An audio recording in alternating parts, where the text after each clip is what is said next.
Hi friends, ఎలా ఉన్నారు? Welcome to the sparrow TV. నేను మీ స్పారో, మీ పిచ్చుకరాజు.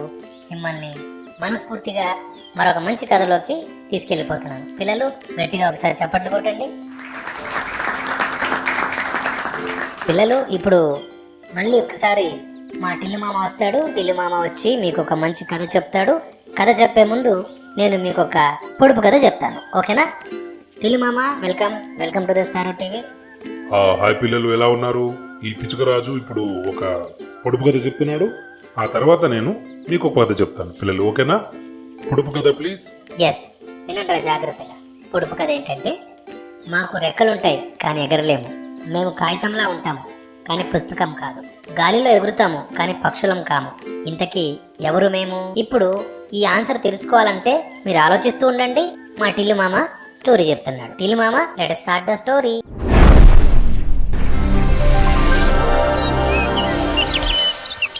పిల్లలు, అదిగదిగో అలకాపురి. ఆ గ్రామంలో చాలా మంది ఇలాంటి పిల్లలు ఉన్నారు. ఆ పిల్లలందరూ చాలా యాక్టివ్గా అందరూ ఆటలాడుకుంటున్నారు. కొంతమంది అదిగదిగో చూడండి, గాలిపటాలు ఎగిరేస్తున్నారు. వాళ్ళందరికీ గాలిపటాలంటే చాలా ఇష్టం అంట. ప్రతి ఏటా ఒక పెద్ద గాలిపటాల పోటీ కూడా జరుగుతూ ఉంటుంది.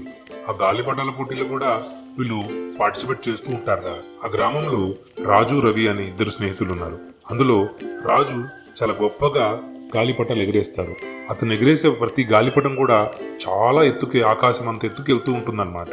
రవి కూడా గాలిపటం ఎగిరేయడంలో మంచివాడే, కానీ రాజు అంత గొప్పవాడు కాదు. ఈ సంవత్సరం పోటీలలో ఎలాగైనా గెలవాలని రాజు చాలా కష్టపడి ప్రాక్టీస్ చేశాడు. పోటీ మొదలైంది. అందరూ రంగురంగుల గాలిపటాలతో సిద్ధంగా ఉన్నారు. రాజు ఒక పెద్ద అందమైన గాలిపటంతో చాలా నమ్మకంగా ముందుకొచ్చాడు. పోటీ మొదలైంది. అందరూ తమ తమ గాలిపటాల్ని ఆకాశంలోకి అలాగా మాంజా వదులుతూ పైకి పంపిస్తున్నారు.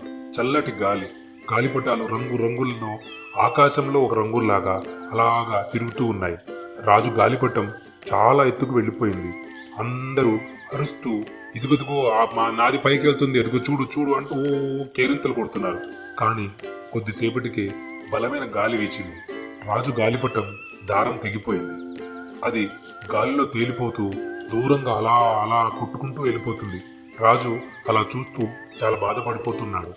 పక్కనే ఉన్న రవి గాలిపటం మాత్రం నెమ్మదిగా, జాగ్రత్తగా ఒక పద్ధతి ప్రకారం ఎగురుతోంది.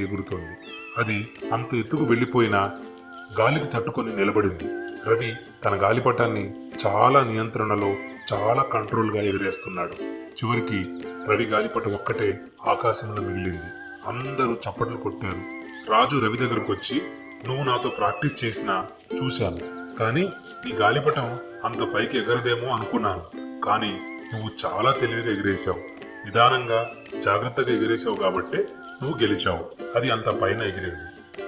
రవి నవ్వి, అవును రాజు, వేగంగా వెళ్ళడం ముఖ్యం కాదు, స్థిరంగా జాగ్రత్తగా లక్ష్యాన్ని చేరుకోవడం ముఖ్యం అని అన్నాడు. ఇతర పిల్లలు కథ. మీకు తెలిసిన మోరల్ వాల్యూ ఏంటి అంటే, ఈ కథ ఒక అద్భుతమైన పాఠాన్ని చెప్పిందని చెప్పవచ్చు. వేగం ముఖ్యం కాదు, స్థిరత్వం అంటే స్టెబిలిటీ, నియంత్రణ అంటే కంట్రోల్ చాలా ముఖ్యం. మన లక్ష్యాన్ని మనం ఛేదించే ముందు మనం చాలా స్థిరత్వంగా, చాలా ఫోకస్డ్గా, చాలా కంట్రోల్గా మన లక్ష్యాన్ని చేరే ప్రయత్నం చేయాలి అని ఈ కథ ద్వారా మనకు తెలిసింది. కథరా పిల్లలు, థ్యాంక్ యూ సో మచ్. ఇప్పుడు కథ అయిపోయింది. దీనికి సంబంధించిన ఆన్సర్ మీరు ఆలోచించే ఉంటారు. ఆ పొడుపు కథ ఏంటో మళ్ళొక్కసారి పిచ్చుకరాజా చెప్తాడు. పిచ్చుకరాజా, ఆ పొడుపు కథని మళ్ళీ చెప్పండి. అదేరా పిల్లలు, ఆ పొడుపు కథకు ఆన్సర్ ఏమిటనేది ఇప్పుడు మీరు ఆలోచించండి. ఆ పొడుపు కథ, మాకు రెక్కలుంటాయి కానీ ఎగరలేము. మేము కాగితంలా ఉంటాము కానీ పుస్తకం కాదు. గాలిలో ఎగురుతాము కానీ పక్షులం కాము. ఇంతకీ ఎవరు మేము? గాలిపటం. కైట్. ఈరోజు ఈ కథలో మనం గాలిపటం గురించి చాలా సరదాగా మాట్లాడుకున్నాం. రంగురంగుల గాలిపటాల్లో రంగురంగుల కథలు. ఇలాగే ఒక ఇంద్రధనుసు లాగా మళ్ళీ ఒక మంచి కథతో మళ్ళీ మీ ముందుకుంటాం. అంతవరకు హ్యాపీగా ఉండండి, సంతోషంగా ఉండండి, ఆరోగ్యంగా ఉండండి. ఇలాగే ఆడుతూ పాడుతూ స్పారో టీవీ చూస్తూ ఉండండి.